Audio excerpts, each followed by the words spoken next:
good morning, and welcome to another episode of Island Tea with your faves, Kevon and Azem, featuring Jade, Gwen Johnson, who's not here today.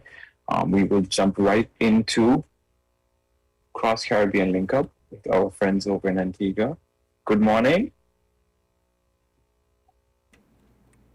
No, this is Darren's fault. Let's see. Okay.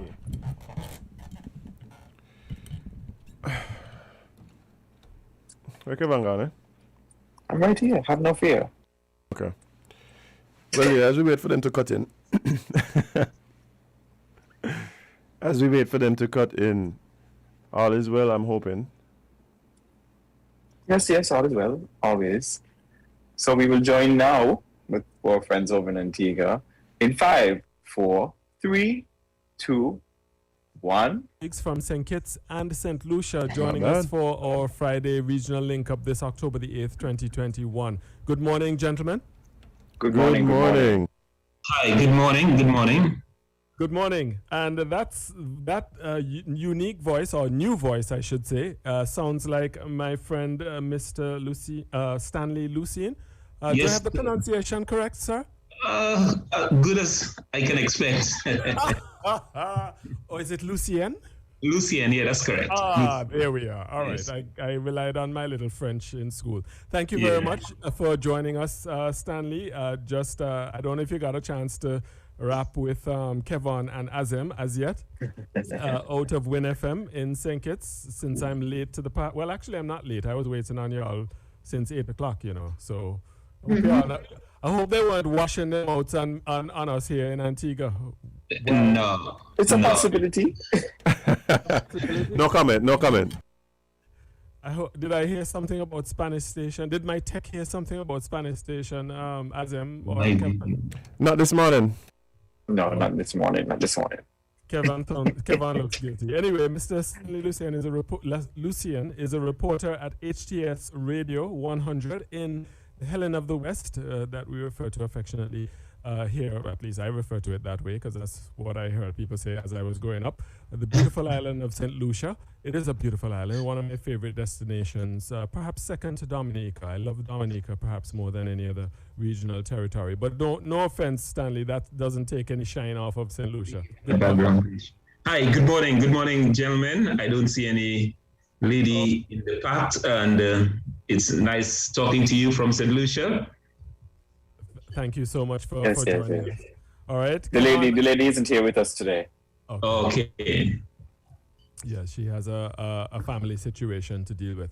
Well, the listeners are accustomed to hearing about what's happening in Antigua. They're accustomed to hearing what's happening in St. Kitts and some other territories. And we have not touched down in St. Lucia for quite some time. So I'm really grateful, Mr. Lucien, for accommodating us this morning. So if you can, we're going to basically give you wide berth to give our listeners some perspective on how things are in St. Lucia, both COVID and non-COVID related. Yeah. Well, COVID has dominated the news, and we've had a bad run since the election of July 26 in terms of the numbers, both numbers relating to infection and also numbers relating to fatalities. And that seems to have plateaued of late. And in fact, we've started to witness a slight decline in both those set of numbers that I spoke to you about. At one point, the number of active cases reached 2,400 in St. Lucia. So that, you would imagine, would be something of a crisis. But things have started to come down in terms of the active numbers. We're in the vicinity of 1,200 at the moment. So that's the main picture as far as COVID goes.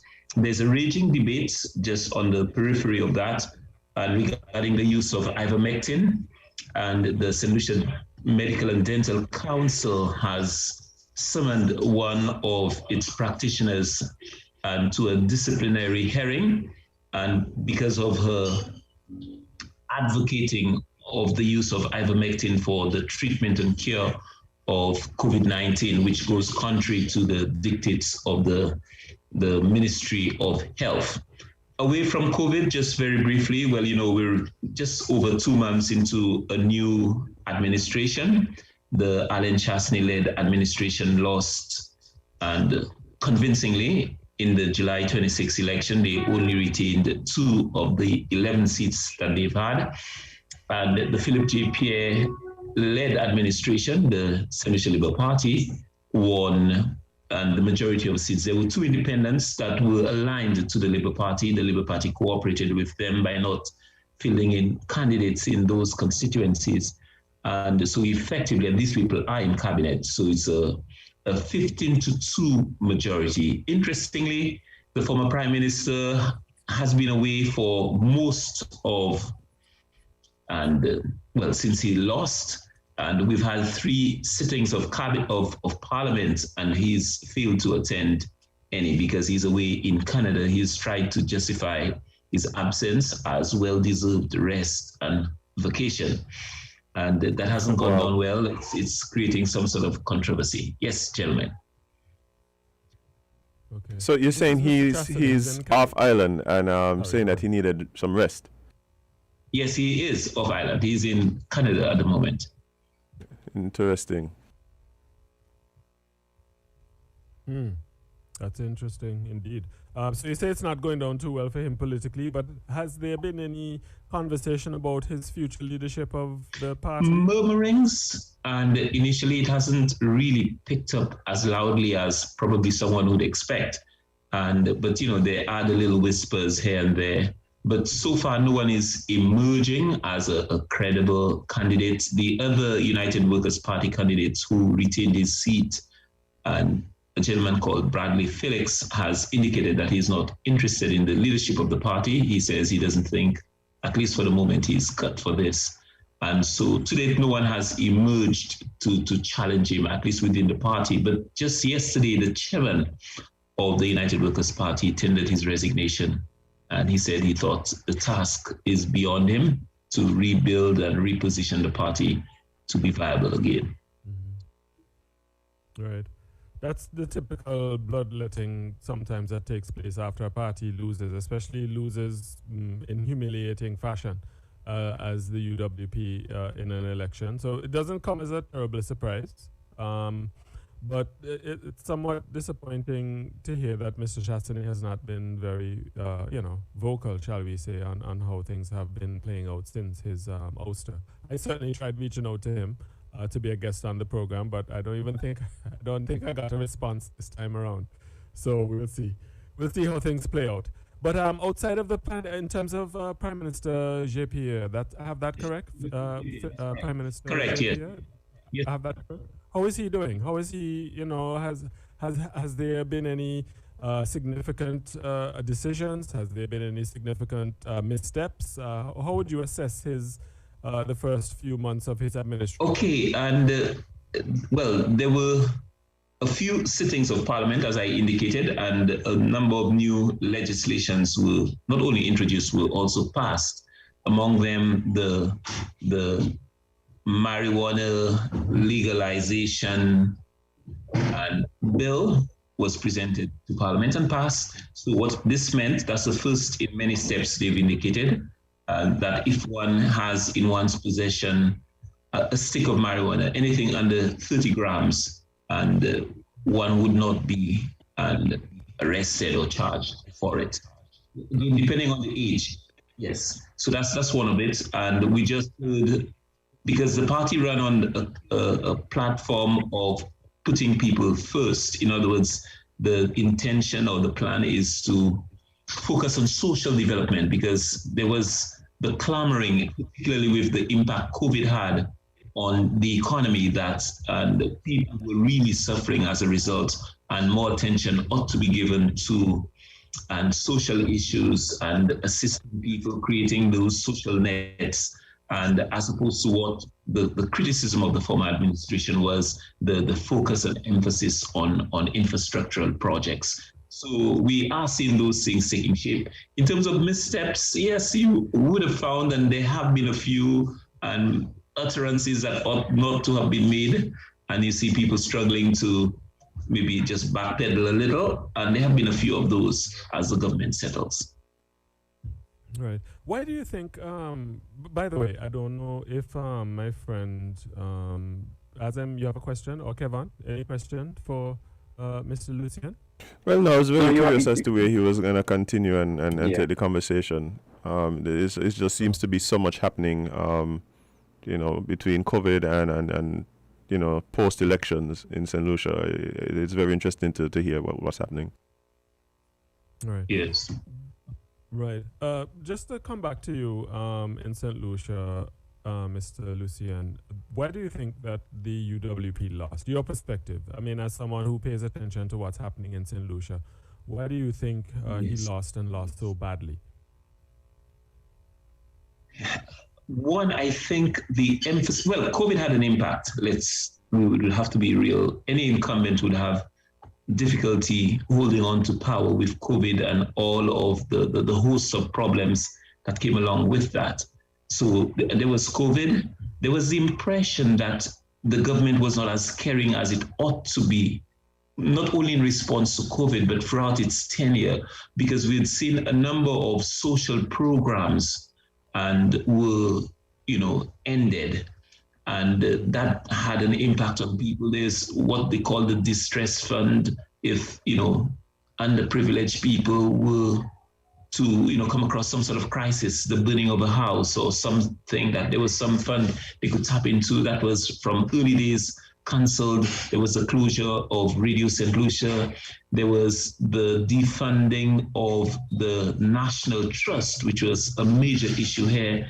And then there was the push towards some questionable major projects, one in the south called the DSH. There's also one in the north with Cabot, all of that involving foreigners. So they were heavily criticized for that and for almost a lack of St. Lucianness, so to speak, that had been said. And so those were the main issues. Then, particularly towards the end, there was the suggestion of rampant corruption.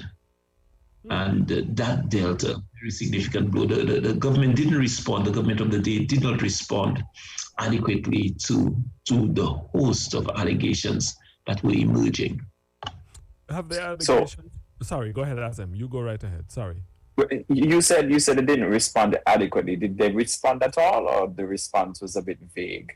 It was more vague. It wasn't as robust as one would have expected, particularly ahead of an election. And, if those accusations are being made, you'd want to be defending it as stridently as possible. I don't think that was done. Not to the satisfaction of those people, yes.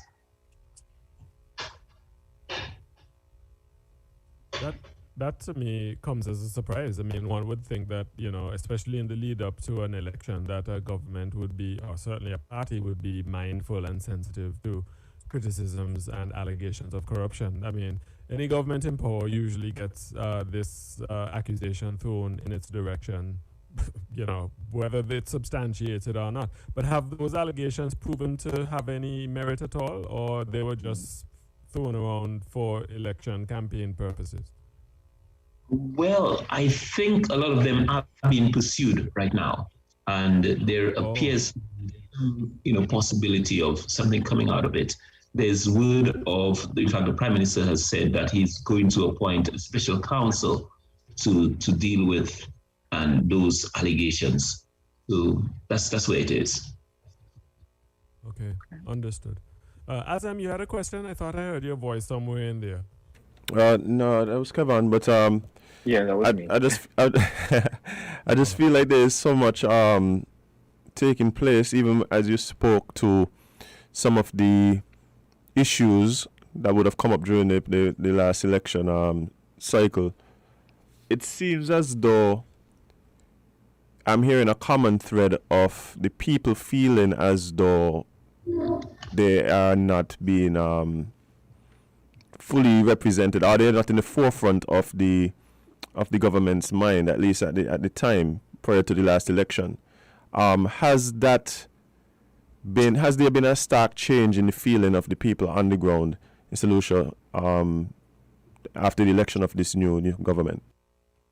I wouldn't say a significant change, but I think one could detect because I'm not sure that the government has much of a choice, because it ran on that campaign.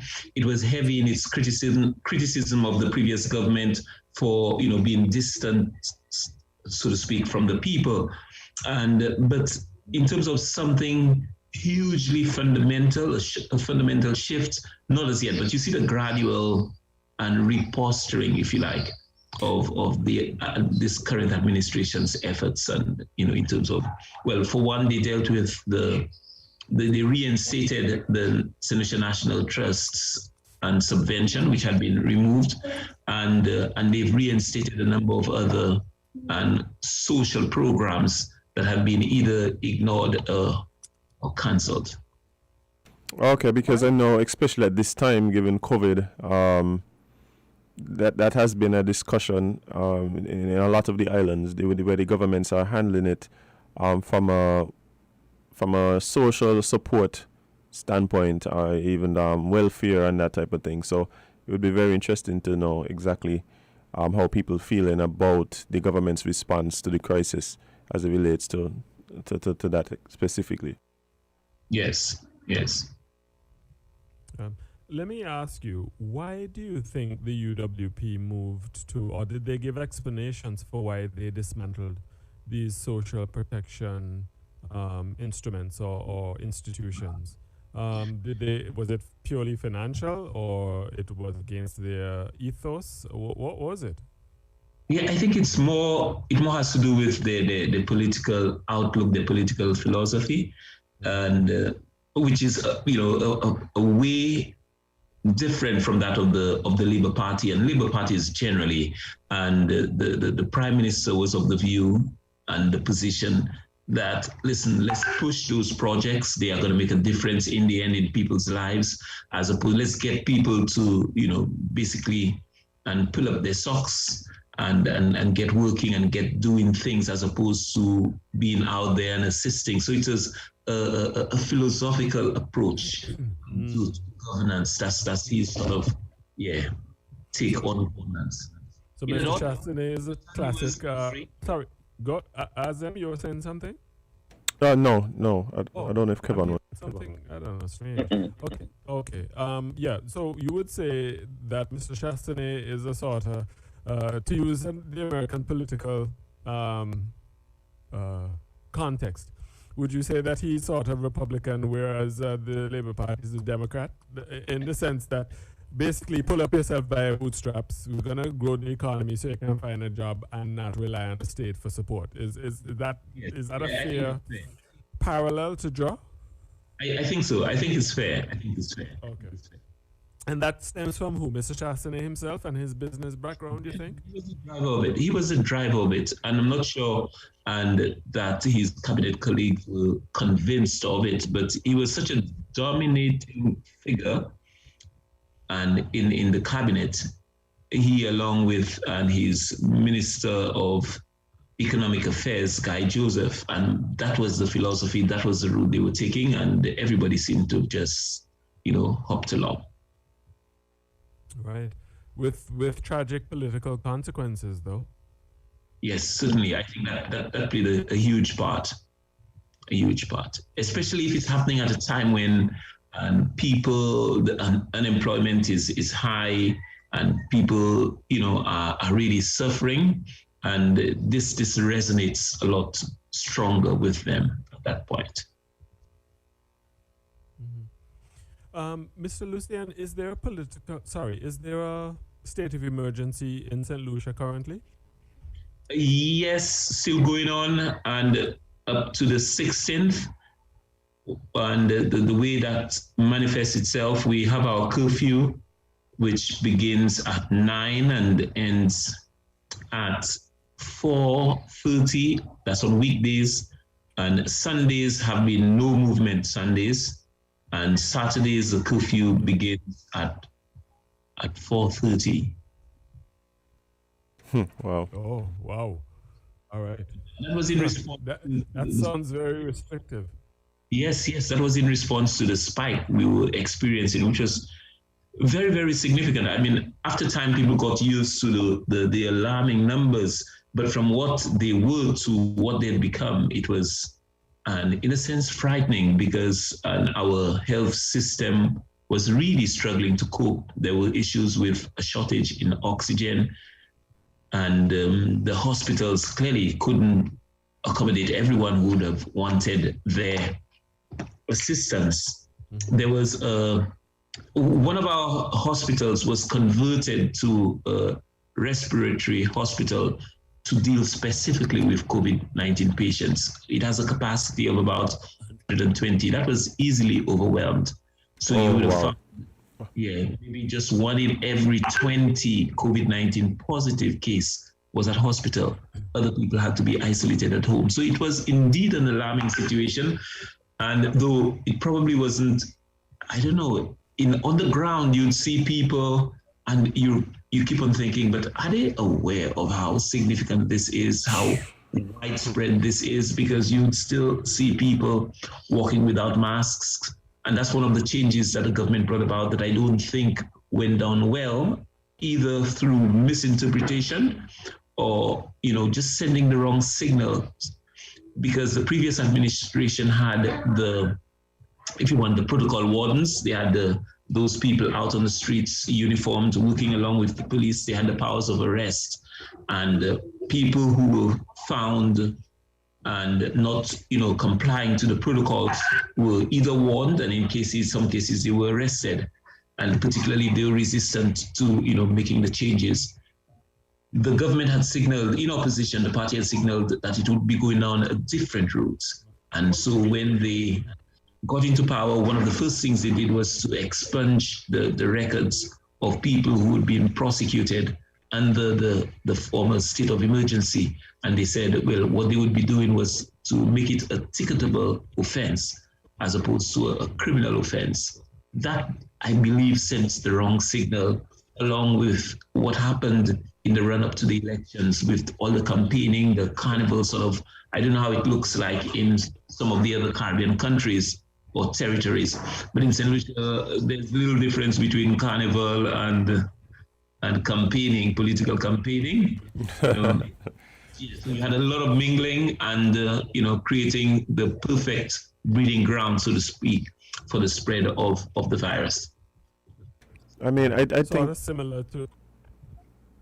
Go ahead, Azem. Well, it's just interesting to hear you speak about the state of affairs, because we've been here looking at what's happening in St Lucia, the increase in numbers, and I kept wondering, is it that persons have been suffering from a bit of COVID fatigue? And we are seeing, as I speak to friends around the island here, around the Caribbean, people seem to be so fed up of dealing with COVID, the restrictions, whether it's curfew, whether it is not being able to congregate and socialize as we are used to, that people are somewhat becoming lax in their responses, not adhering to the protocols, and this seems to be fueling the rise in cases in some of the countries. And from what you're saying, it seems to be a similar situation in St Lucia. I think that's correct. I think that's correct. Wow. They're fed up of COVID, so we'll bring more COVID. Okay. All right. I know. Let me ask you, Mr. Lucien, in terms of the vaccination program, how has that been managed? Has that achieved the level of success? Are people turning up to be vaccinated? Do you know where you are in terms of the percentage of the population? And yes, well, we have a population of about 180,000 people, and the latest figures, 35,000 roughly have been fully vaccinated with, and 35,000 fully vaccinated with about 20,000 partially vaccinated. It's picked up over the last month and a half because of, before there was the AstraZeneca that got something of a bad rap, and with all of the suspicions, so to speak, of blood clotting and the fears, and there was a lot. We know, I am assuming that happened in other Caribbean territories as well. A lot of skepticism, social media largely, and some of those and videos in circulation, creating lots of doubt. So people were very skeptical. It took a lot of campaigning, but it didn't go very far. What happened with the Pfizer, the introduction of the Pfizer, the availability of the Pfizer, and there were some changes. For instance, one of our main presenters and at HTS finally was convinced to take the vaccine. That, along with other changes, seemed to have given sort of a fillip to the movement, and there was a slight increase in the number of people turning up to be vaccinated, still below what the expectations are, and what is going to be making a significant dent on the continued rate of infection in St. Lucia. Right. Do you think the government is going to go the route of mandating? Oh, not at all. They've indicated that they wouldn't, and it wouldn't be consistent with what they've been doing and saying all along. And so they've basically, if you like, probably boxed themselves in a corner as far as this goes. But there's a feeling on the ground as well that this would be counterproductive. How do you go enforcing it in the first place? And well, in some cases, in terms of employment, what has happened is some employers have said no, and we need you to be vaccinated, particularly in the hospitality sector. And so there, but as far as the government saying it's workers, the civil servants, it hasn't gone down that route, and it would be a huge surprise if they were to suggest that. And what about other parts of the private sector? Are employers sending out letters to their employees, giving them deadlines as to on deadlines by which they need to be vaccinated? Can you hear me? And there was a slight break, but I think I got the gist of what you were saying. Yes, but there've been a few cases, not many, of employers and putting on some pressure for workers to be vaccinated. I mean, you have different levels of pressure. In some cases, there was a suggestion that, okay, you can opt not to be vaccinated, but you would need to provide a negative PCR test every either 2 weeks or so, which in itself creates a certain level of pressure. And yes, but generally no. I guess they use other ways of trying to persuade their employees to go down that route. Azem, you had a question? Or Kevon? Well, I mean, I was very curious as to what would be the position of the government had they won the election, and now they, well, we see now that you've had a change in government, because prior to the election there was a lot of criticism as it relates to the way, or some ways, that the pandemic was being handled. And I think sometimes when you're in the hot seat, things look a little different, right? Things look a little different. So it's going to be interesting to see how they manage the crisis going forward. I think sometimes the philosophical arguments don't hold as much weight when you're in that hot seat. So we'll see. Certainly, yes. Yeah. Let me ask you, what's happening in St. Kitts, though? Give us a sense of how things in St. Kitts, Azem. Vibes, just vibes and party. Yeah. Vibes and party. Is that a fact? Well, actually, the exact opposite. Our COVID numbers have not been doing so great, to be quite honest. We've exceeded at some. Well, we've now dropped. Our active cases have now dropped below 1,000, but they have past 1,000 in the last few days. We're now down to active right now 995, but to be honest, COVID is on the loose. Our death toll is climbing. As of midnight, it was 17 deaths, and probably about a month ago we were at maybe 5, I think. So our death toll is climbing at a very concerning rate. Yeah. The last few days it's been somewhat close to, I would say, 1 per day on average. Yeah. For the last week or so. But I think what's happening here is is very concerning, because we're seeing a situation where, because of reports of backlogs in relation to testing and persons being able to get the information and get tested in time to get out of quarantine and thing. I think there's now a little bit of a reluctance of people to either get tested, to either go to the hospital, or to even to even report if they're having symptoms and stuff like that. And I do believe that is a recipe for disaster, to be quite honest.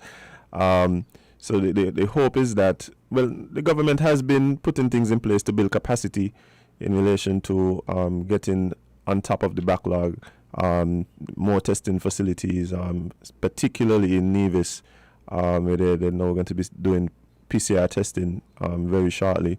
So there's things that are adding to the sense of we're at a very ticklish time. Are we going to be able to wrangle in the numbers, or are we at a point where we may end up in a situation like some of our neighbors across the Caribbean? So I think within the next couple of weeks we're gonna see where that goes. But it's a very interesting time for us, I would say. Put it mildly. Just to give you, Mr. Lucian, a perspective on what's happening in Antigua, the most recent dashboard, which was published yesterday, we have 82 new cases, 53 cases hospitalized, 1,105 isolated, and the total number of active cases, of course, is a sum of the two, hospitalized and isolated. Recovered cases, 2,417. The number of deaths, unfortunately, 88. And confirmed cases overall, 3,663. As far as the vaccinated numbers are concerned, partially vaccinated, 10,085. And fully vaccinated, 43,873. So the government feels somewhat encouraged by those numbers, encouraged by the vaccination numbers, mind you. They believe that it's having an impact, and as a result of that, they're relaxing some of the restrictions that were put in place some time ago. So, for example, the curfew is now going to be reduced from 8 in the evening to 5 in the morning to 11 in the evening. So people will have a little more time to, do whatever. The beaches are going to be open on the weekends from 5 a.m. to 7 p.m. Daily, right? So that starts today. So before time, we had to leave the beach by midday, at least for the last couple of weeks. Pleasure craft and other seagoing vessels are going to be able to commence operations. The delay in the reopening of primary schools for another 2 weeks, however, that's one item in the recent cabinet note. So those are just some of the things that have come out. I understand that the cinema is going to be open soon as well, and the gyms are going to be open. Restaurants are going to resume dine-in accommodation for those who are vaccinated. So there is some relaxing of the restrictions. Of course, some of the restrictions are going to be relaxed, today, and some on the 15th of October. So there is some relax out of, according to them, the epidemiological information that they've gotten. Yes, it's a tricky word. And also the increased vaccination. So technically we have over 53,000 persons either partially or completely vaccinated. And of course, as you know, mandatory vaccination is the order of the day in the state of Antigua and Barbuda, as is the state of emergency. Yes, thanks. That's useful information. Yeah, we've been following some of what's happening in Antigua, particularly with Prime Minister Gaston Brown's announcement that as of 2022, and life in Antigua is going to be brought back to normal, come what may. And I hope I'm reading that correctly. And so that was interesting. That's the hope. Yes. That's the hope. Yes. Right. Darren, I'm curious though. What is the protocol for fully vaccinated travelers coming back into Antigua? We saw a change in hours here, where you have 24-hour quarantine, moving away from the 72-hour quarantine time. So what's the protocol in Antigua, if you know? I believe if my memory serves me correctly, I'll be honest, I don't know what the stand-in protocol is as of now. The 8th of October, what time is it? 8:50.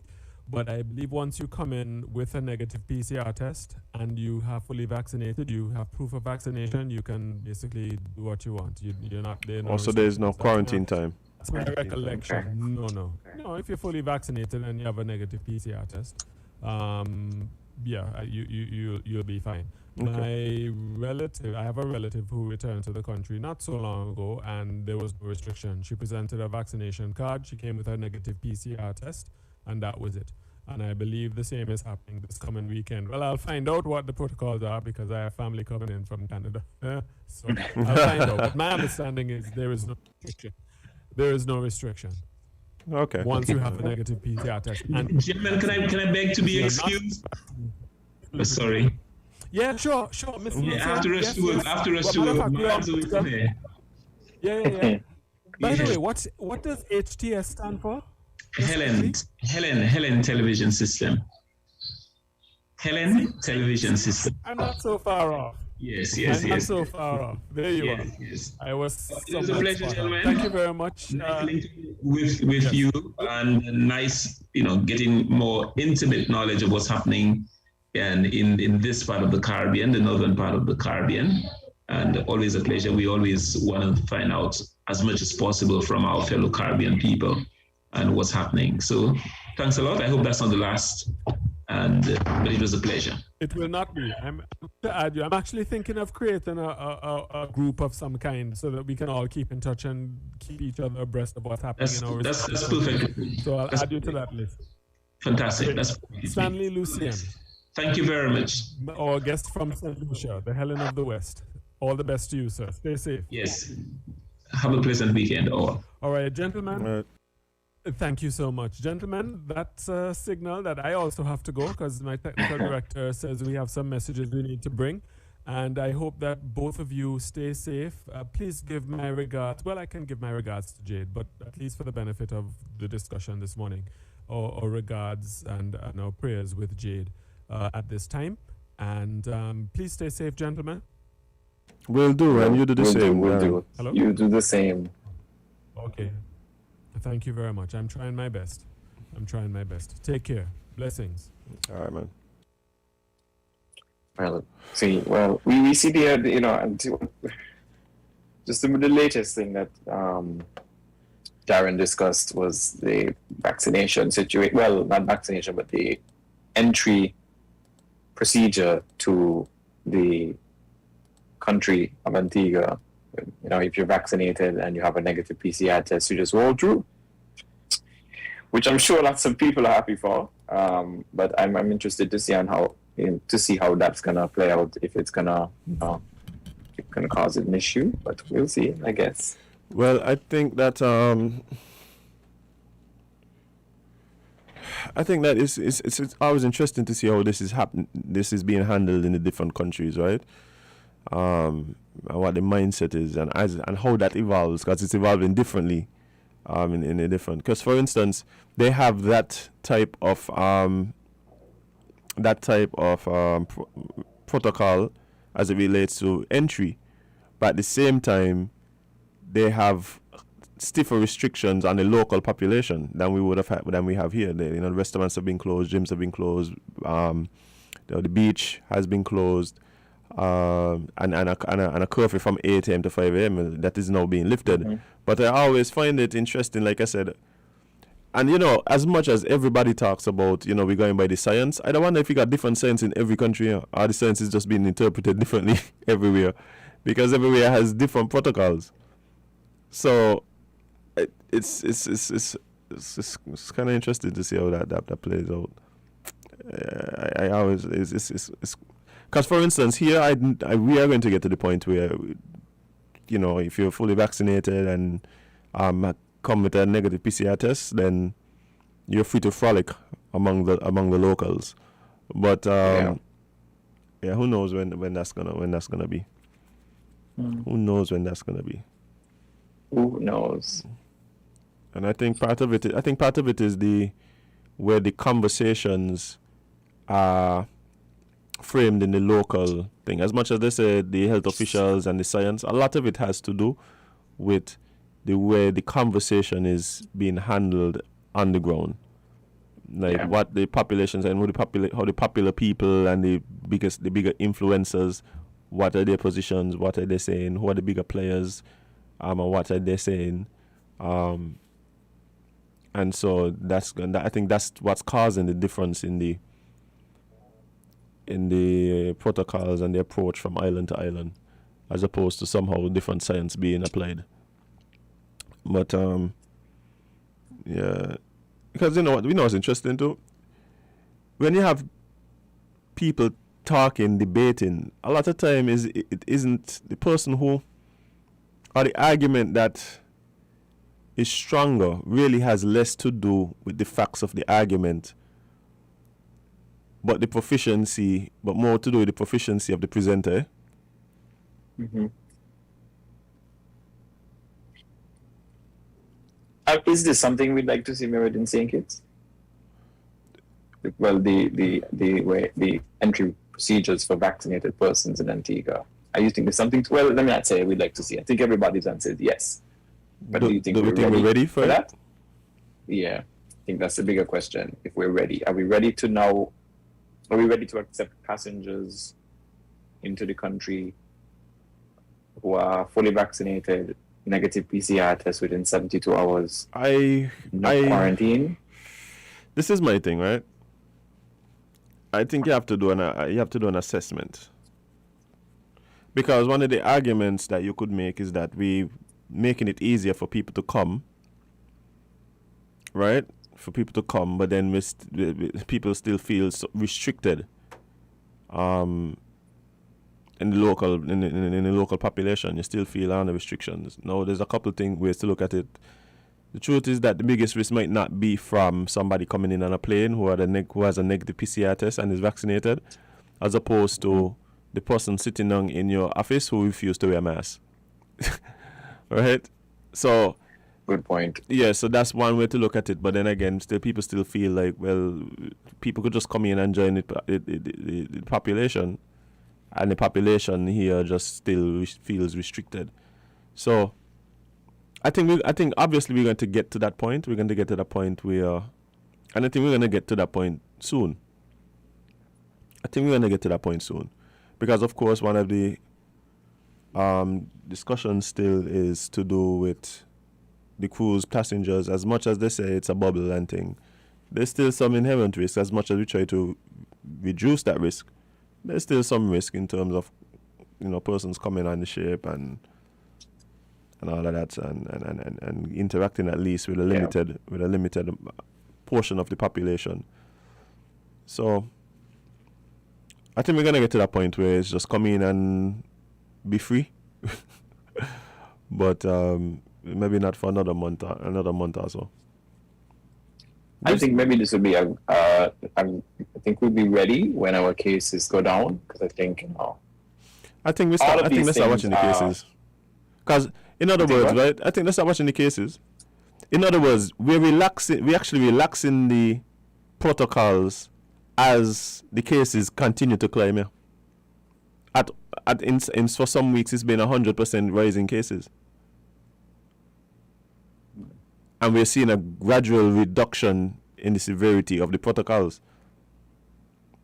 So it can't be the watching cases no more.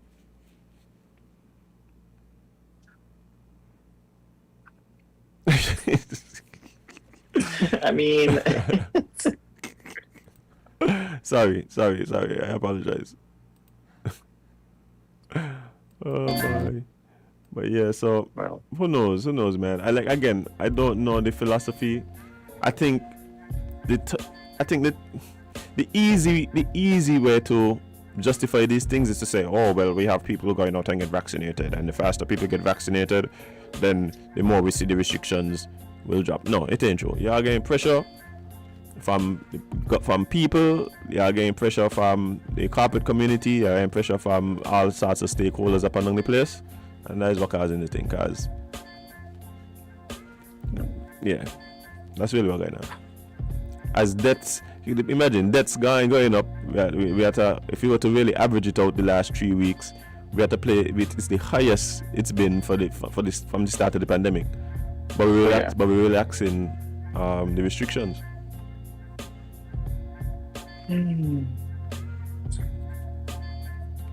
I don't know. I'm we're fed up with COVID, right? Anybody getting ticketed for not wearing a mask? Like, I remember that was a thing. I haven't. I remember. Well, it's honestly been a thing since our massive lockdown at the beginning of the pandemic ended. Because remember, as soon as they lifted things and started to allow movement again, they were like, "Oh yeah, we're gonna ticket for masks," and then every couple of months they say, "Yeah, we started now." But I've yet to hear about anybody that's been ticketed for masks. I don't know if it's just because I remember seeing the ticket books. Persons that been I remember seeing the ticket book too, but I don't know if the persons who are being ticketed are just not talking about it, or if there's just no tickets being issued at all. But I haven't heard anything when it comes to ticketing. The reason for me, I think one of the bigger issues that we're having is people breaking quarantine. Yes. Right, so in other words, that you're positive. I mean, even talking about people who are in isolation because of contact with a known positive case. I'm talking about people who know they're positive here and going around the place still.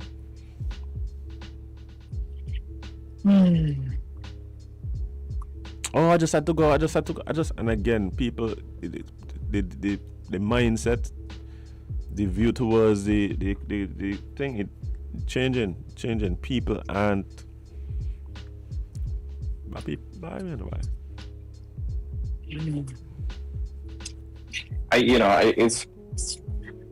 like people be partying, like people talking about, oh, you can't party, you can't do this. People stay partying, people ain't. And not only that, they ain't even like at one point they had these little underground parties that were going on, but nobody, people got after movies for the party, nobody got a mask. Like yeah, I think people got drone shots. People got drone shots covering the entire party. And nobody got a mask. Like nobody got a mask, and all on Instagram, and nobody care no more. Like, people ain't care no more, boss. COVID fatigue. The COVID fatigue is real. You see, like, okay, so like, see that thing that Gawain is saying. I think at this point people realize we got to live with it. So, but what I can't understand is why live with it mean? Yeah. Why live with it? Why live with it in like this? Yeah. Why does live with it mean? Look, we live with it. Like, have we not been living with it? We've been living with it. But I don't mean we. So, like, for example, we also have to live with like lions and bears and stuff, but we don't let them. We don't literally allow them to run between us. Yes. Because we understand the dangers, and that's my thing. We have to live with very dangerous creatures on this planet. However, we stay away from them because we know they are dangerous. Bro, I have to live with centipedes and roaches. I still make sure. Yeah, I don't leave food out. We don't open the window for them. We don't open the window. We have screens. We have to live with mosquitoes. We screen everything and throw out all the water in we had. like you do things to prevent measures. Yeah, exactly. Well, we live with it, just let the bears and lions run through your living room. I don't understand. Like, I always find that so interesting when people say we got to learn to live with it. That mean throw your hands up in the air and let whatever happen. Like, we don't do that in any other aspect of our life. Like, I still call Glen Barrows to come and flit around my house. I have to live with centipedes. Like, that's you calling Glimbies. I'll tell me next, Lord Cut, pick up yourself.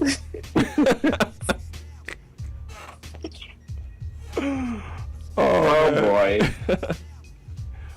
But you can't win, you can't win.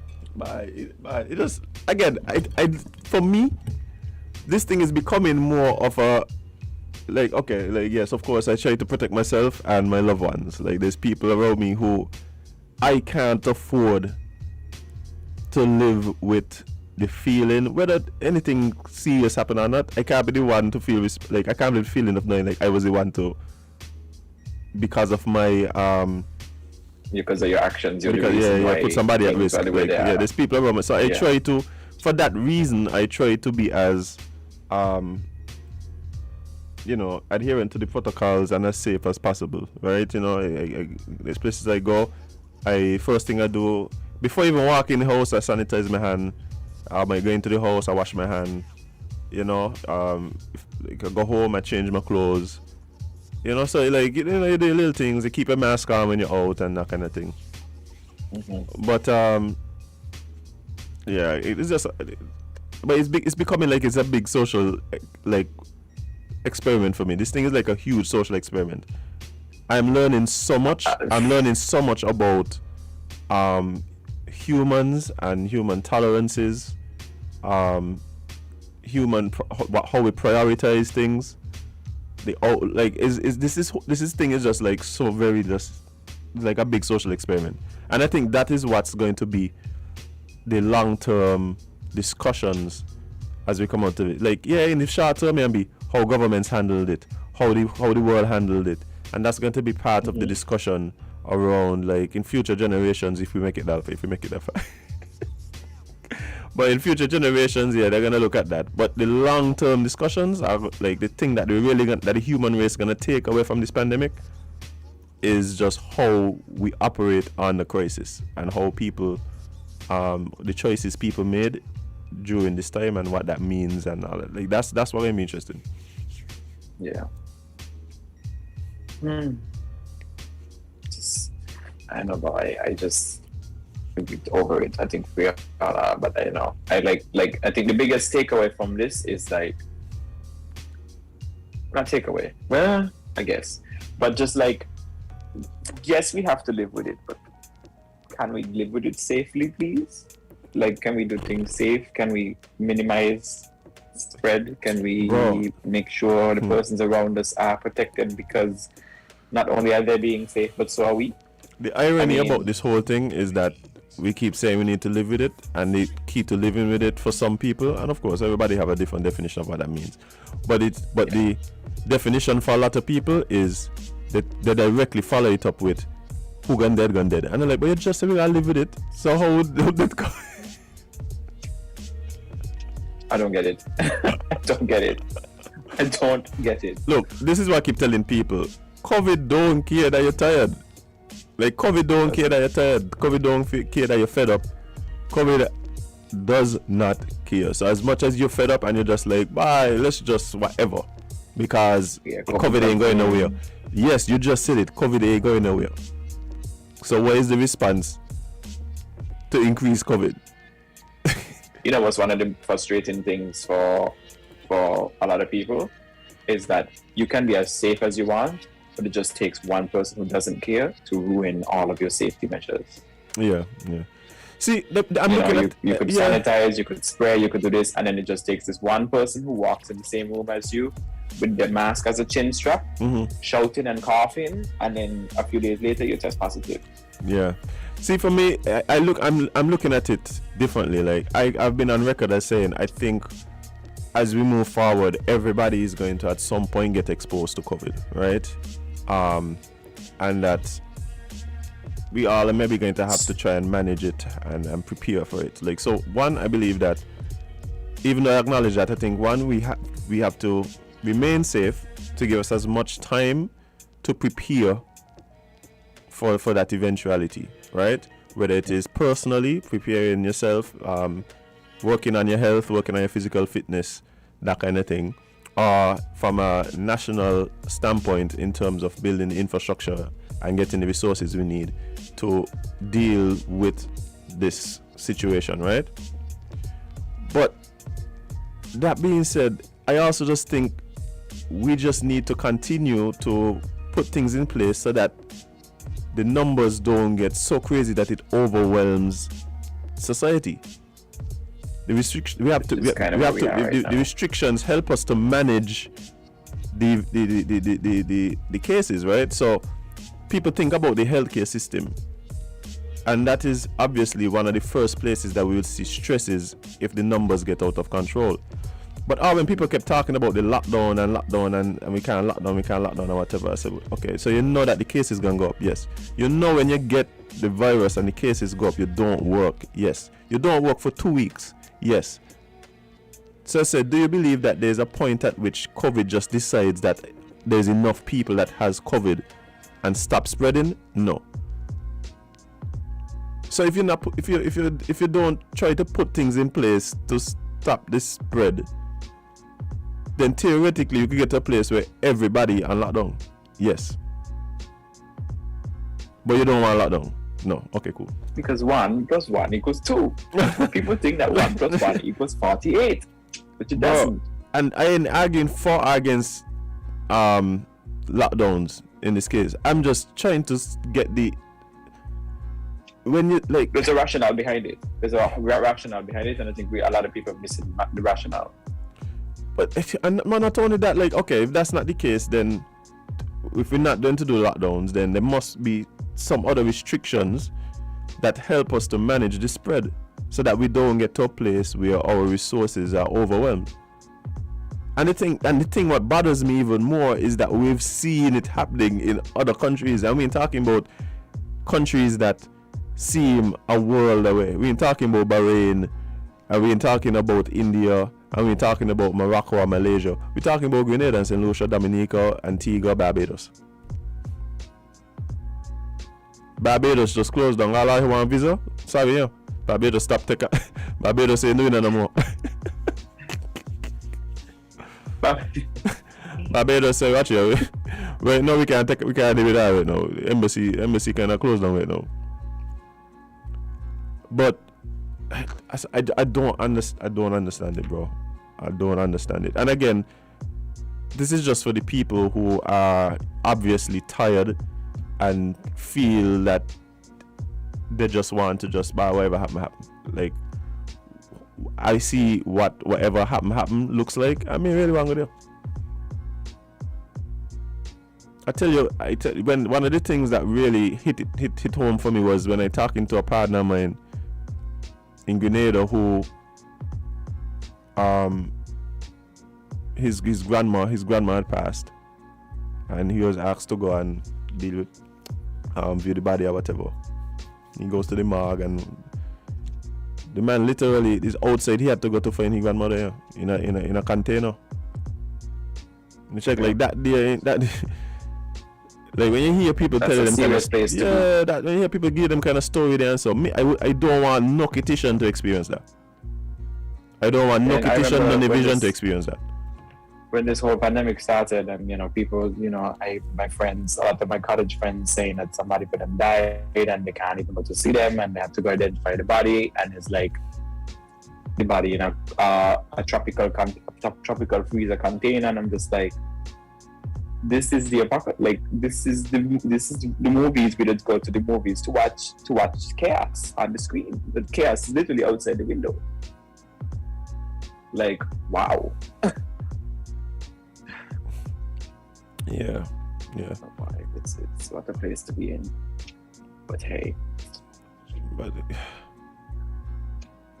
there's the discussion now about whether lockdown makes sense or not. I mean, if you want, like, you could say what you want. The places that had the stricter lockdowns had less cases, and then all the places where the lockdown stopped, the cases gone up.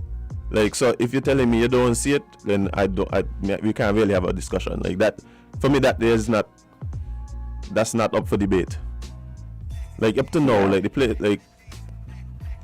And again, it's not about stopping the virus. It's about managing the amount of people that get it, so that it doesn't overwhelm the resources.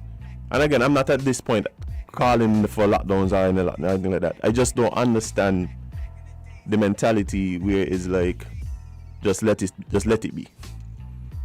Because I see what letting it be looks like. Like, it don't look good. It don't look good. Like, I'm pretty stoic and pretty logical, but you got some things that I just can't. I can't take the emotional factor out of it. No. Heavy sigh. Yes, exactly. After the lockdown, it rises up again. Exactly. That's the whole point. That's the whole point. That's the whole point. It's about managing, like, so you don't overwhelm your resources. It's not about stopping it. is about instead of having that's what people might be missing. Lockdown is not meant to put an end to this. The lockdown is meant to manage resources. It's meant because it comes to a point where we say, but we also need to realize that lockdowns are not really tied to active cases per se. It's tied to hospitalizations at this point. So if the hospital system begins to get significantly overwhelmed, the health system, they're going to have to say, listen, we have to put a freeze to this because if we get 2 more people, we have nowhere to put them. Bro, but that is what's been happening. That's the thing that I'm not understanding. It's not like, it's not an assumption. Like, it's not an assumption. Like, it's happening. You see what I'm saying? Like, I don't like a couple months ago, you could have said, well, it's an assumption. We believe we might get to, bro, we see it happening. We see it happening. Like, I don't think people recognize what's going on in some of the other countries. I think that's what it is. I think we kind of in our own bubble, and I understand because people saw, like, how could you watch what's happening, the decisions that are being made in some of the other countries, right? See the result, and then suggest the same things. Mm-hmm. Like, that's what bothers me. So you got to be like people just really not really paying attention to what's going on. Like, sometimes when people are making the suggestions to me, I go, do you realize that what you're suggesting has been done? It has been done, and we see where that leads to. So you have to give me the differences in your suggestions, or what you think it'd be different here. Or are you really telling me that you want it get here? And you don't care? Like, I don't understand. Like, I don't understand it. I don't understand it. Like, people ain't supposed to, like, your child ain't supposed to be playing at school, fall and break your hand, and got to worry about whether or not there's going to be a nurse available or a doctor available to reset and put a cast on the hand. They're not 2021 in these Caribbean countries. That is what's going on. That is what's going on. And you know, the arguments people saying, oh, COVID ain't killing nobody, is all these other things. Okay, fine, yeah, but like, okay, so ain't making the situation worse. That's what people ain't understanding, like things that the system would have been able to handle effectively.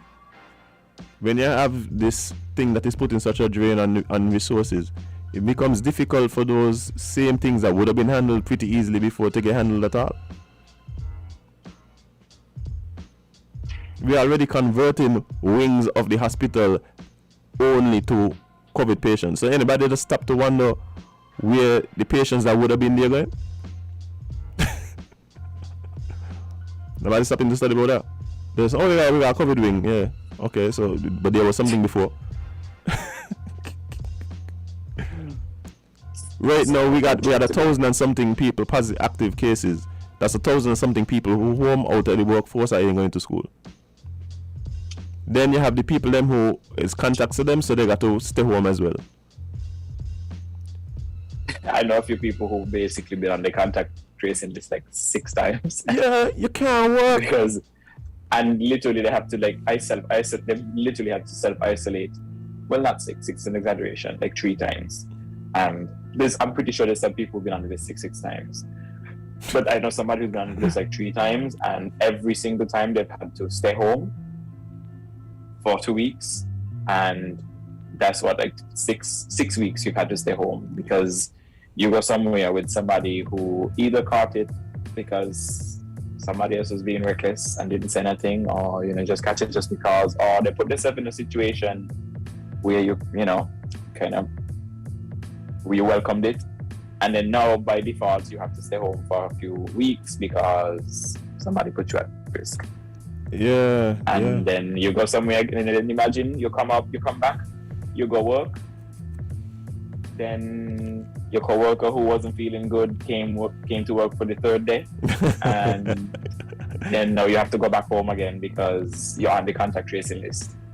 Then you come back from work again, and then you go by your friend and your friend sitting and feeling good, but she said, come over still, man, I could. And you go, and they put you on the contact tracing list again. Watch you, right? I see a post on Facebook the other day, right? And it was a big spray painted message on a wall. None of I put me on any expletive contact tracing list.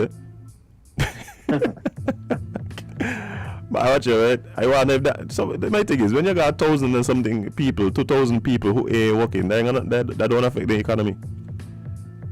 That don't affect small business. Okay, all right. Anyway, let's move on. I think we are fed up.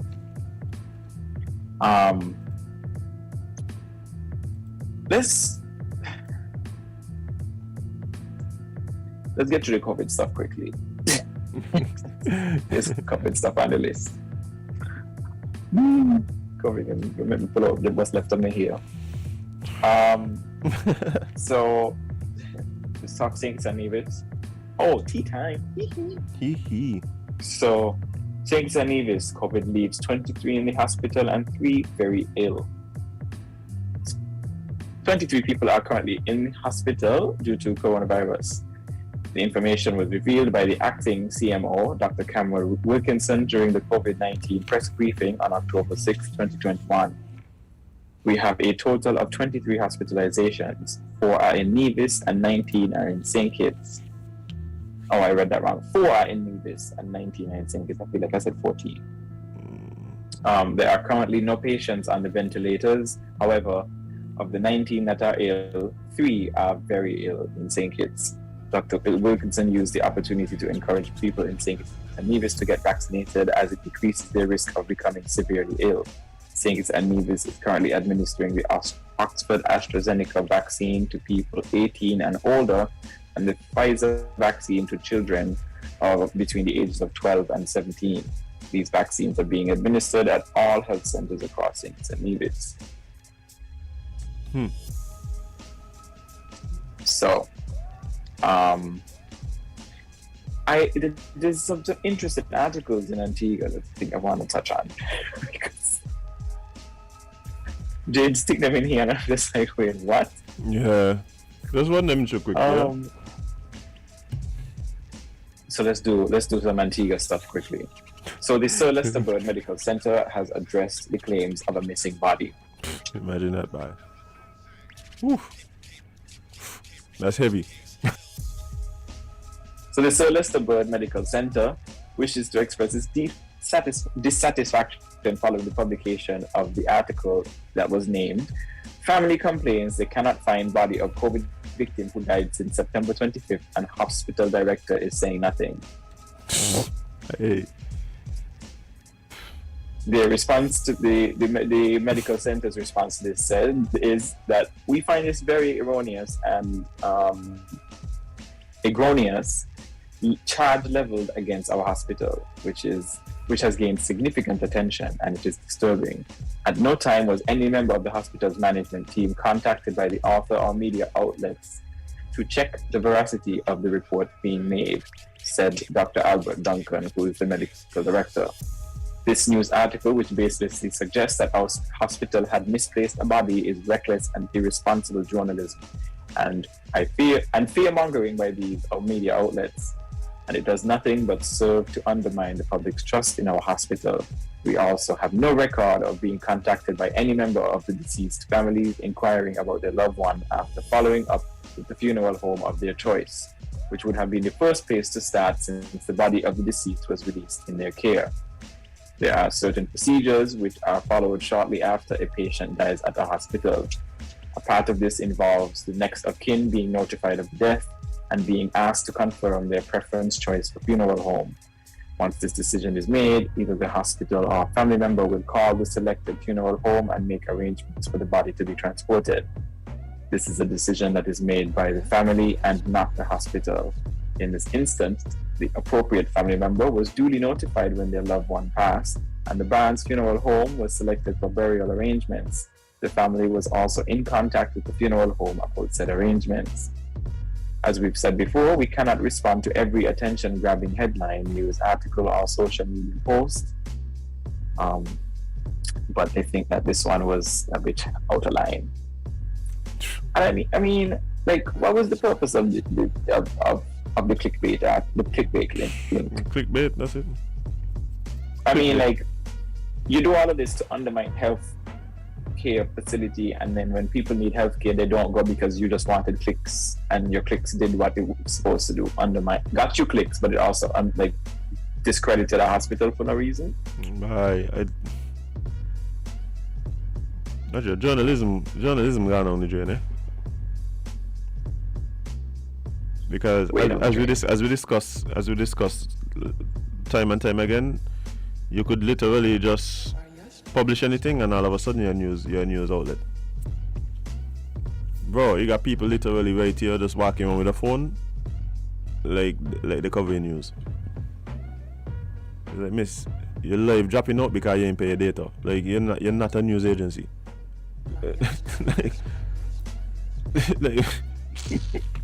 Anyway. Woman just walking around the place talking about, this is open to the public? Because I want to stream it on my Facebook. You're a news agency. Bye. How much your news agency? Miss Pretty Dazzler on Facebook. Because I don't understand why like your name ain't enough. Anyway. Let's talk about something. So we brought up some let's go back to local news. So yesterday I think we read a release from the St. Christopher Nevis Police Force. There's a new update regarding the situation.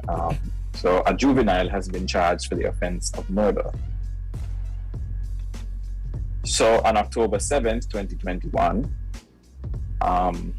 the police charged a 16-year-old male for the murder of Kishan Richin of Newtown. The offense was committed on September 23rd, 2021. He's currently in police custody and is expected to appear before the Child Justice Committee shortly. His name was not released. Anyway.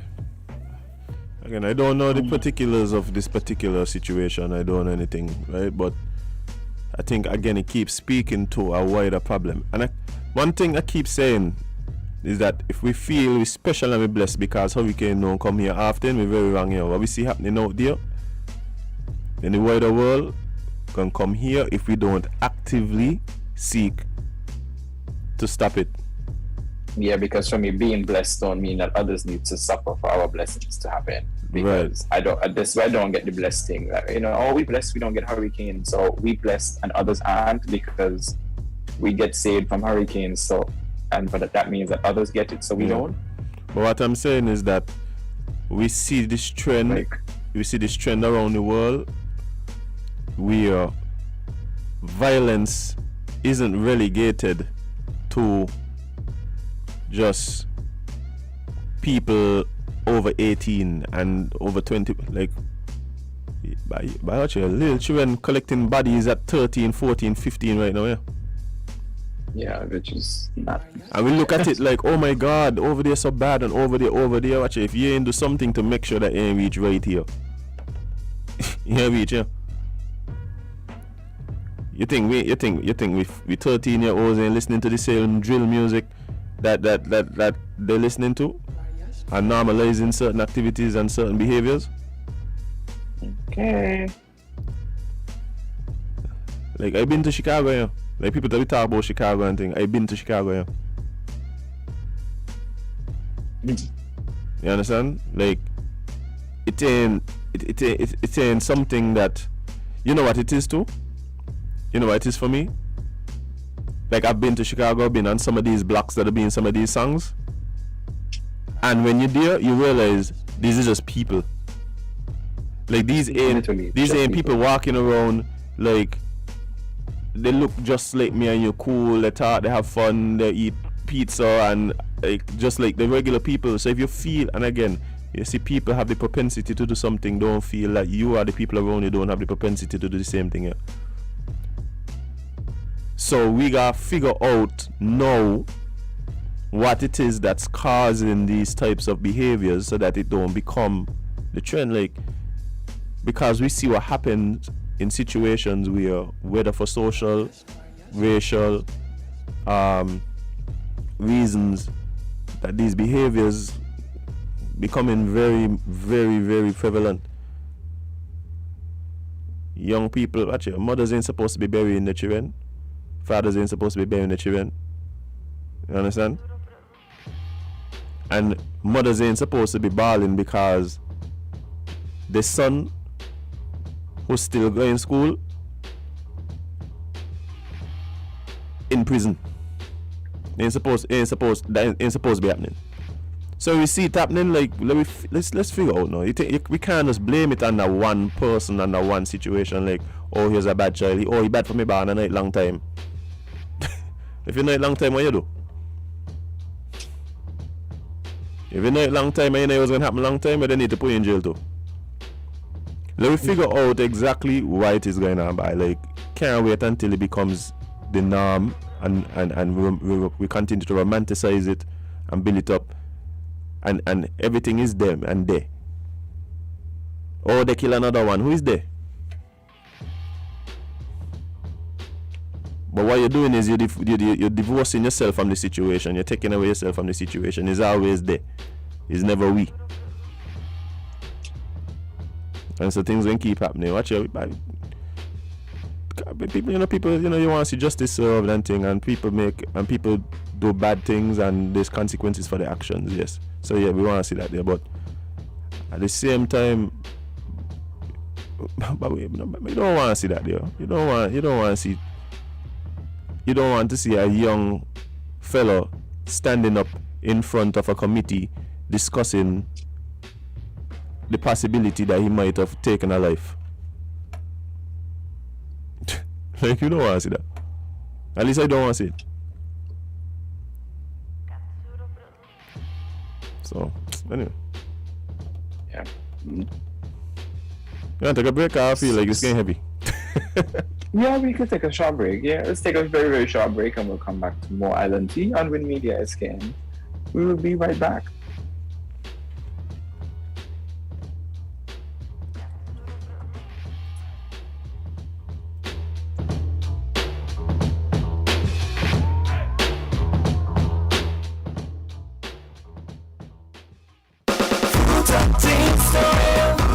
Enjoy the real Fruta, refreshing juice of every day. Whoa, Fruta, drink the real Fruta, your favorite Fruta. The natural taste is Fruta. Fruta. Your favorite fruit has got a new skin with real juice within. Drink the real Fruta. Enjoy the real joy. Taste the real Fruta, enjoy the real Fruta, refreshing juice of every day is Fruta. Fruta, juiced right. Feel the magic happening. Campari. Taste. Something incredible happens when Campari is mixed just right. Like Campari and orange juice poured over ice. Taste it. Try it tonight. Bitter, sweeter, better. Campari. Must be 18 years and older. Drink responsibly.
Welcome back to Island Tea with your faves, Kevon and Azem, featuring Jade. Benny Johnson is not with us today. And it's time to jump into Eat Local with Kenny Eazi Warner, who is the Culturama Soca Monarch Power King. Welcome and good morning. Boom bang. Morning. How are you Easy. doing today? I'm good. But come on, I mean you're good. Is the rain in Soca Monarch in Nevis? You toss away and Be turn up the modest, place, be modest. mash down the I'm place. great. I'm great. all right. But Easy, I mean, a real pleasure to have you join us on the show this morning, especially on the heels of your total domination of the Soca Monarch in Nevis. I was privy enough to witness the show. And leading up to the show, you know, everybody had their favorites and stuff like that. And I remember after your performance, looking around, the people that were around, everybody was kind of shaking their bye, Easy got it, bye. Yeah, I mean, especially after not performing for the previous teasers, I think I come in like a underdog and just do my thing and just clean up everything. Well, I mean, let's talk a bit about that because, yeah, they had what they were calling the Soca teasers, which were, you know, little pre-shows. They weren't really eliminations because, you know, there wasn't a necessity for the eliminations, and so the performers were given an opportunity to go and present the song and, you know, just build the vibe up for the final show. And you weren't able to perform. Was that a strategic choice or just something that happened out of a situation you were dealing with? What was going on? Well, it turned out to be strategic, but yeah, it wasn't planned. I was quarantined. I was quarantined for a while. Wow. And then, you know, fortunately, I got back my negative test in the nick of time. But even that in itself, it just seems like it blows my mind because, okay, you were in quarantine, you weren't able to perform at the pre-shows, but how were you able to prepare adequately to deliver the performance that you ended up winning the competition with? Like, how were you able to perform to, you know, given the fact that you were in quarantine? Where they bring the dancers over in the backyard and you're standing landing? How that work? Well, we utilized the technology.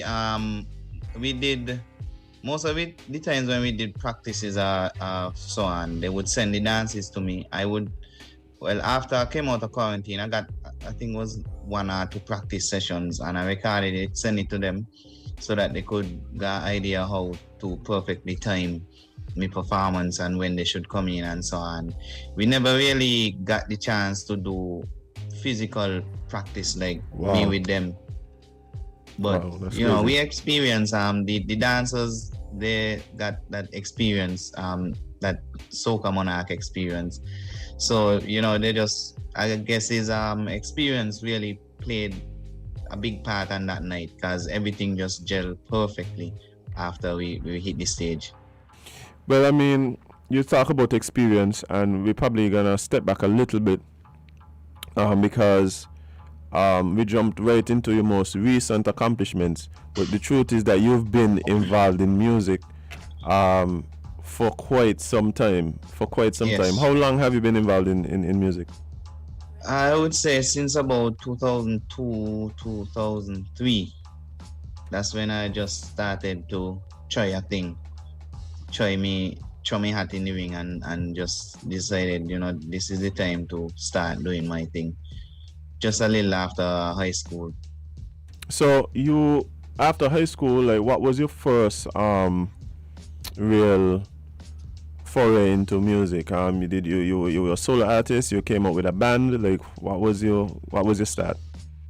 Well, as you know, every young person, every young man idolize band members, musicians, and that was just at a time when I live in a village called Wikil, and that village, you could say, have like maybe the most when it comes to band culture. the most contributions in terms of band members, singers, and so on. So I kind of gravitated towards that. The keyboardist that is Spain, he have a history. He uncle, his father, and so on. All them in band. So legacy. Yeah. Come from a rich musical heritage. Right.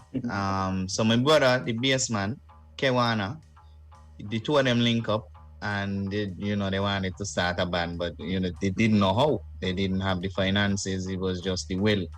And I heard them practicing one time, just outside the house, and I was like, wow. So we started a band. But I just I wasn't invited, but I just say we started a band. And you're badging people in band? Basically, I tell them I could sing, and they kind of wasn't really. I had to prove myself, and just started from there. I had a cousin who used to be around bands from Anguilla, and he named Fitzroy, and he also helped us to get a drum machine and some instruments and so on, and then we just kick off from there. The first gig was a Christmas tree lighting in the village, and we were well received. A lot of persons came and say they didn't know we had that kind of potential, and they just encouraged us. We got a little gigs here and there by the shop, by a little party, and then we just started building from then, and Odyssey was born. Odyssey. Well, now you said the name, I think people know what we're talking about.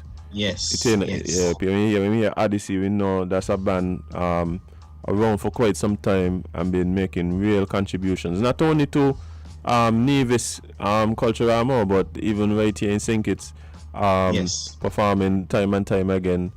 Anybody, by the way, Victoria show you the secret yet? You find out what it is? She showed me a clip, not the full thing. But yeah, and then you guys would have built Odyssey into, like I said, this really and truly a household name, not only in the federation but even outside. You guys perform in different islands as well, right? Yeah, Antigua, the Virgin Islands, Anguilla, Montserrat, Saba, a few islands. Yeah, man. And then there's at some point you started doing other projects. There's this particular song that you've done, and I just talk about it all the time. When we could have played music on the show, I used to play it all the time. You did a reggae cover at one point, and I still believe, I keep telling people, I think that is one of the best songs to come out of the Federation in the last 10 years. Like, I ain't even playing. But at what point did you start doing some solo stuff? Because I know even if you do the solo stuff, you still include your team, whether it is Spain, your brother, and all of this.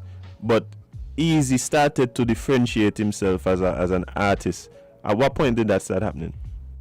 I think around 2010. That's after we did No One Style. And the song started blowing up all over the Caribbean, and we got a lot of requests for the band. But then, traveling and so on, it was expensive. Yeah. So I just decided that, I'm gonna try and see how I could work around this problem. The first gig was in Antigua, my first solo gig, and that was a big independence boat ride, and the song was mashing up Antigua. And I went up there performed with a few artists, Claudette Peters, Future Kid, a couple other artists on the boat ride, and you just mash up the whole boat ride. And I said, this is something I could do. and then I just started doing, traveling to New York, Miami, other places, and just doing my solo gigs. I would say the most memorable one was I was in New York, and that's when I realized how big the song be. No One Style. I just I was performing and everybody was just singing this song word for word. So I just stopped and just let the crowd sing the song. It was the first verse straight into the chorus. I was so shocked by that I can't forget that one memory. The funny thing is, we have persons on the live saying, to me, No One Style is one of the best songs. So I mean, even now, it's still one of those songs that people recognize as being a great composition. Yeah, I still doing dub plates for that all now. DJs call me and still request a dub plate. Wow. But yeah, I mean, and then as you started building Eazi the artist and stuff like that, the Nevis Soca kind of kicked off, and you would have competed in that for a number of years, correct? Yeah, I competed. I think it was only like 3 times, and I really wasn't a fan of Soca Monarch. To me, it's a lot of running up and down and run around and get this done, and I never really had a team. Right. So it was just everything me dealing with, and by the time I ready to perform the night, I just be so tired and fed up. And yeah. So I didn't really like Soca Monarch until I met Patrice. Mm-hmm. That's Patrice Harris. Friend of the show, yeah, Patrice Harris. Yeah, and she really encouraged me. She pushed me. I met her not even through music. I met her during the Hurricane Irma when my family was in St. Thomas, and she reached out asking if anybody wanted to find, locate, get in touch with their family because everything was done. And I reached out to her. I didn't even know really she was that Patrice. I heard about her a few times, and then coincidentally, that was her, and we sparked a good relationship from then till now. And she really pushed me to try and get into the Soca Monarch and try and do my thing and dominate. So, well, let's talk a bit about this particular composition, this particular song. Why was this song that you competed and eventually won the Soca Monarch in Nevis with? Fet Me Down. That song, I didn't even do it with the thought of doing Soca Monarch, because it was just the beat that catch me, swaying, Big Tigger. Mm-hmm. We did some work. I did a song earlier in the year featuring Delhi, a song named Put In The Work. And after I did that one, he would send me beats and so on, and I would tell him, yeah, I like this one, but that one really catch me. And I like the chord structure and how it changed up and so on. And as soon as he sent it to me, the part about yeah, long time we know part, that one just jump out at me when I hear the beat, and I say, bye, this song gonna be some trouble. And then we started doing we work on it. Yeah, so I mean, so what you're saying is you got the beat from Swain, and the inspiration for this song just kind of hit you. Yeah. And it feels as though this song is a song for the times, right? Like, and so explain the concept of this song a bit, because it seemed to me like it might not have even been something that you had to sit down and think about. It almost like it just what was inside you and came out when you heard the beat. Yeah, when I heard the beat, the information just started flowing. I like to say this song basically write itself, because it's just a lot going on right now and a lot of information to write about, and it just expressing how I think people feel during all this lockdown and isolation and so on. I try and portray that feeling in the song and how we gonna feel after we get out of this, and we just bust the gate and we just gone and we just feel happy that this is over. So that was my mindset. Kind of looking forward to the light at the end of the tunnel. Yes. Well, the song definitely give you that vibe when you listen to it, and it's obvious that it resonates with people, because since the release of the song and the Soca Monarch in particular, people really been feeling the song. What's been the feedback for you, from people in relation to the song? Feedback's been positive. a lot of people have it as their ringtone every time I go, and you're just hearing it as people using it. Sometimes people ain't even want to answer the phone. No, and the song play. Just let the song play. So I really enjoy the response that I got. How much people tell me the song really inspired them. It's not just about partying, but through the times that we're going right now, people just need something to hold on to and to make them feel good. So I would say the feedback for that song in particular has been one of the best for any song I did. Well, I mean, you're talking about the feedback from the song and all of that. And the truth is that it's obvious that the song has something, especially when you're a whole Soca man. Yes. And the truth is that the song is a good song and you presented it well on stage. For those of you who have not seen it, the performance, you could find it on the Nevis Culturama YouTube page for sure. You should go and check out the show. It was a really good show. But on the night, how you weren't able to really get a lot of preparation like we discussed. You say you practice like maybe twice with the band. You didn't do any of the pre-shows. You didn't really get to perform with the rest of your team and the singer, the dancers and all of that.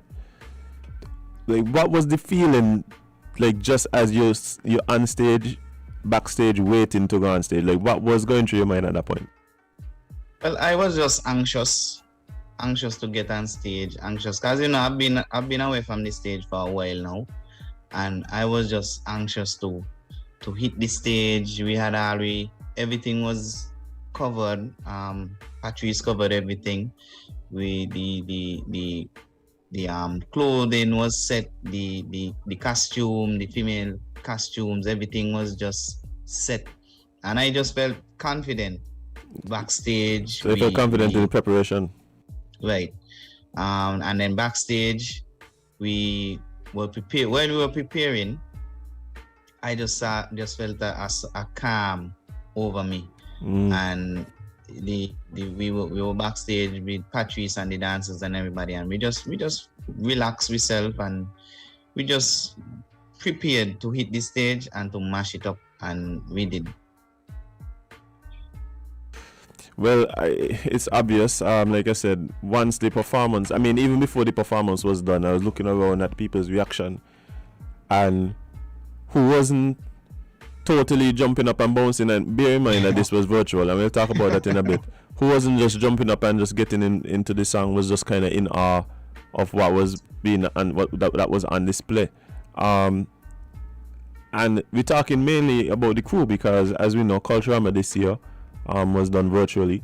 Virtual, right? And but even that in itself, how was that experience? Because you being somebody who's been performing for so long, I know that you're then even more accustomed to just really interacting with the crowd and seeing the response from people.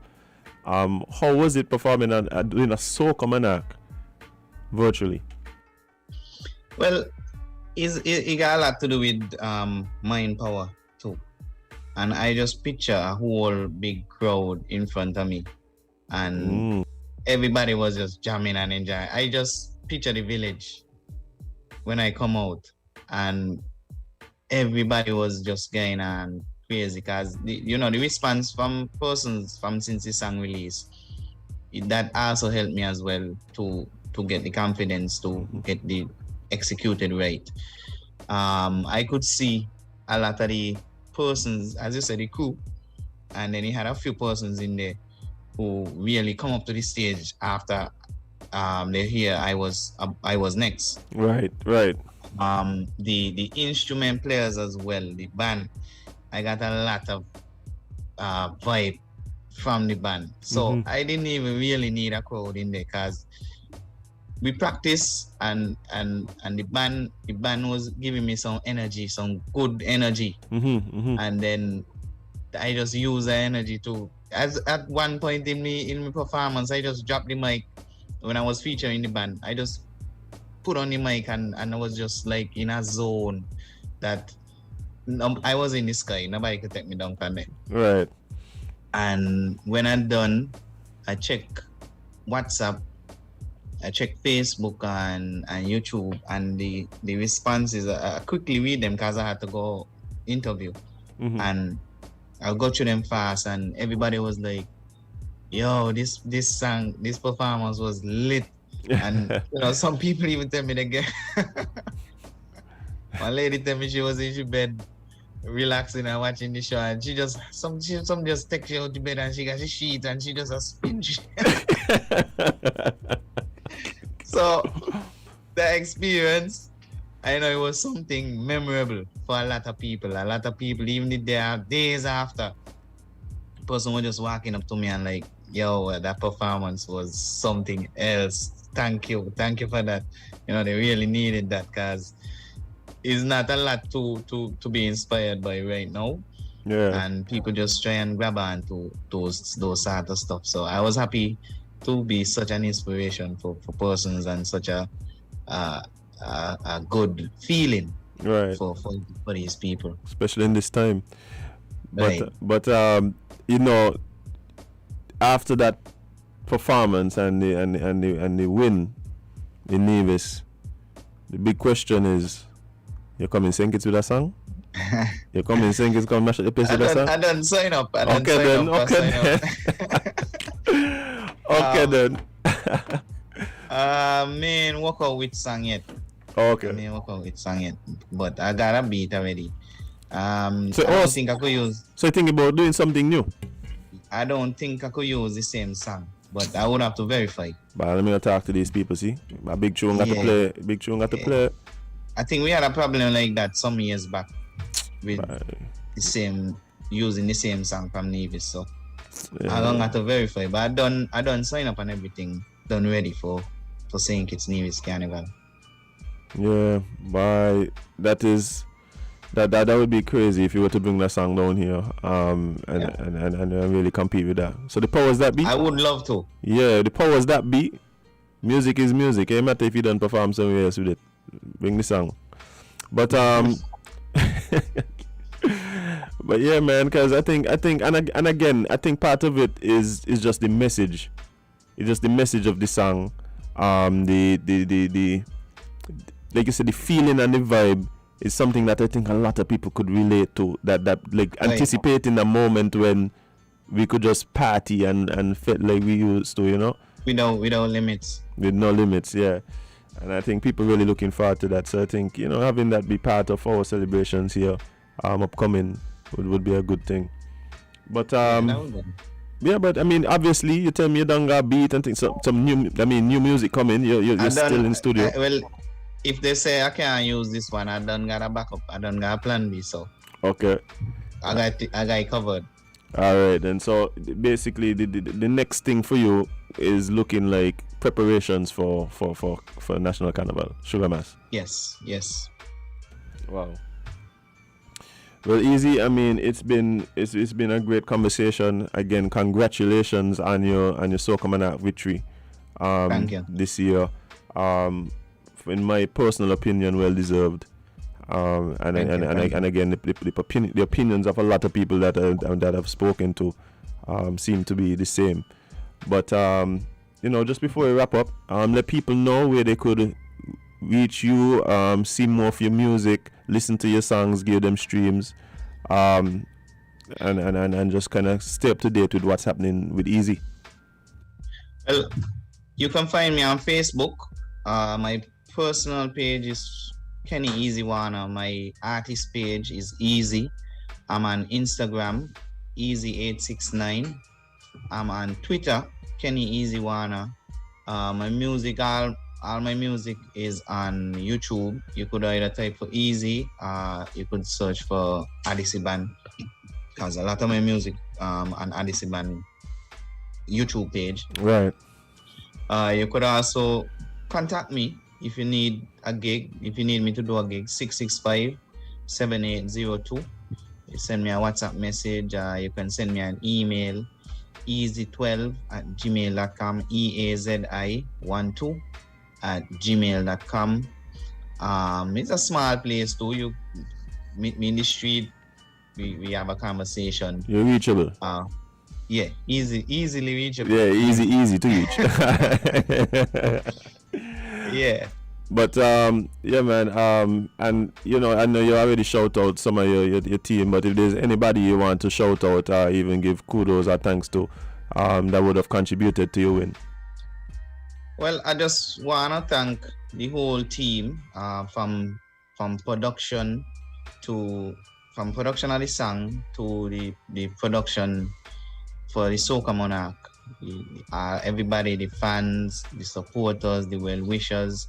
Even if you're not really a fan of soca music, but you still encourage me to do my thing and do it the best. Thank you. Thanks to everybody. Also, Azem, thanks to you for reaching out and Win FM. Yeah, man, I appreciate it, and appreciate you coming and talking to us. You know, and sometimes when people become king, and so they head get swell and they don't talk to smart people like us.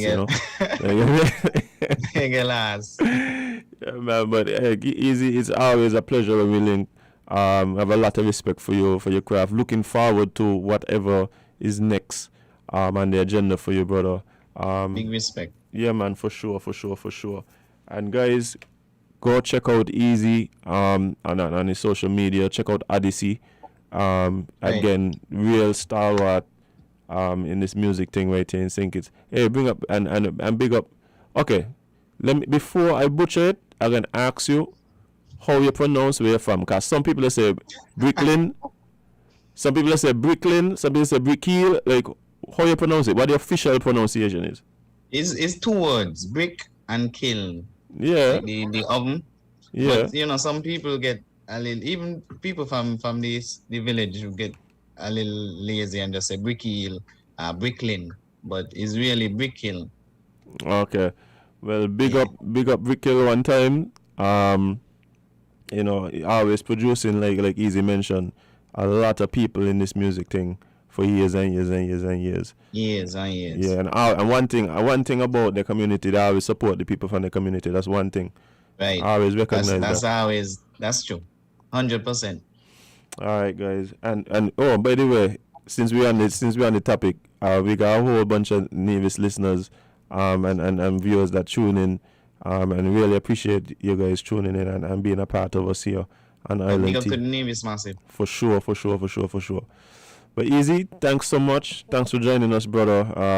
And see you again soon. Even if he's on the stage right here for Sugar Mass, competing for another crown. Definitely. All right, man. All right, thanks Azem, thanks Kevon. Well, guys, it's time for us to go home here. And guess what? It's Friday. So, you know what I mean? Kevon about to get into some sort of debauchery as soon as we come out the year. That ain't what I mean? No? Oh, my bad. Kevon, what happened? You like to put me in things, not me and that. Oh, man. But yeah, so guys, it's been a crazy week. Wait there, what going on with OBS? Let me fix this here. Because people must want to know if the live going off or something.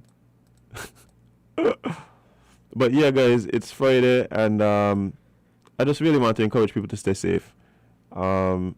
This upcoming weekend, there's a lot going on right now. And we really kind of have to we keep talking about personal responsibility. And so, yeah, if possible, do your best to remain safe. Do your best to keep your loved ones safe.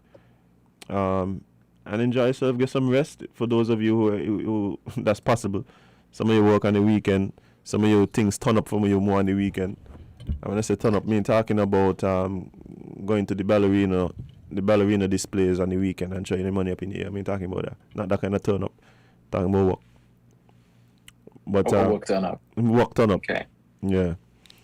But for those of you who join us on Facebook, on YouTube every morning, Gawain, SH, DJ Shabang, Witty, man, appreciate all you guys. Again, and again, I want to big up the Nevis listeners too, because it's just always so amazing when I hear people from Nevis say, they're listening to the show. and tune in. And it's really humbling, and really appreciate you guys. All you people who tune in on the radio, all your employers who allow your workers to get the kind of motivation that they need in the morning to take them through the day, as you pile work after work on top of them. Appreciate you as well. So guys, we're gonna leave, and bear in mind, don't go anywhere, because coming up next is Your View with Sandra. So even more great conversation right here on Win Media SKN. But before we go, we must hear a few words from the Duke of Igipe, the Prosecco Papi, the Chapstick Don, the Slim God, the Freak of Neatness, Sir Kevon Hanley. That is because you can't be everybody's cup of tea, because you is not a mug. We will see you on Monday.